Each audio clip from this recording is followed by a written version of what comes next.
মর্মান্তিক রেল দুর্ঘটনা। নিমতিতা কাটোয়া প্যাসেঞ্জারের ধাক্কায় চূর্ণ বিচূর্ণ স্কুল গাড়ি, মৃতের সংখ্যা বেড়ে ৫।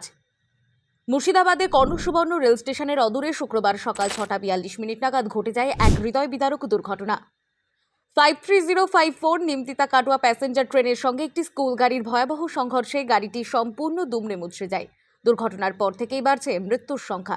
প্রথমে ৩ জনের মৃত্যুর খবর মিললেও সর্বশেষ প্রাপ্ত তথ্য অনুযায়ী মৃতের সংখ্যা বেড়ে দাঁড়িয়েছে ৫। এছাড়াও ৩ জন শিশু ও স্কুল গাড়ির চালক গুরুতর আহত অবস্থায় মুর্শিদাবাদ মেডিকেল কলেজ ও হাসপাতালে চিকিৎসাধীন রয়েছেন।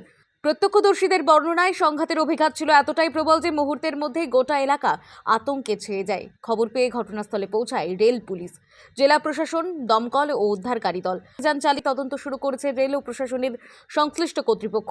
প্রয়োজনে ঘটনাস্থলে সিসিটিভি ফুটেজ, লেভেল ক্রসিং এর নিরাপত্তা ব্যবস্থা এবং প্রত্যক্ষদর্শীদের বক্তব্য খতিয়ে দেখা হচ্ছে।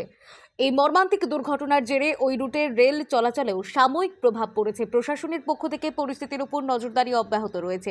মৃত ও আহতদের পরিচয় নিশ্চিত করার প্রক্রিয়াও চলছে। দুর্ঘটনার পর বড় পদক্ষেপ রেল কর্তৃপক্ষের। গেটম্যানকে সাসপেন্ড করা হয়েছে। ঘটনাস্থল থেকেই তাঁকে মদ্যপ অবস্থায় গ্রেফতার করেছে পুলিশ। ঘটনার প্রকৃত কারণ জানতে তদন্ত শুরু হয়েছে। আরেকবার হয়েছিল এই গেটেই ট্রেন পাশে চলে গেল, গেট ফেলাই নাই, গেটই ফেলানি, ট্রেন পাশে চলে গেছে। এখানকার অনেক লোকের সুরা আমার কথাটা মিথ্যা না সত্য, এটা ডবল না। এরকম হয়েছে, এরকম ঘটনা ঘটেছে। এই ঘটনার আগে একটা মেয়েও মারা গেছে। মানে ট্রেন পাশে চলে গেল, গেট পড়েইনি। আরেকবার হয়েছিল, ওনাকে ভদ্রভাবে বুঝানো হয়েছিল, ওনাকে মারা ধরে কিছু হয়নি। বেশিরভাগই মাতাল, যে কটা গেটম্যান সব মাতাল, প্রায় মাতাল।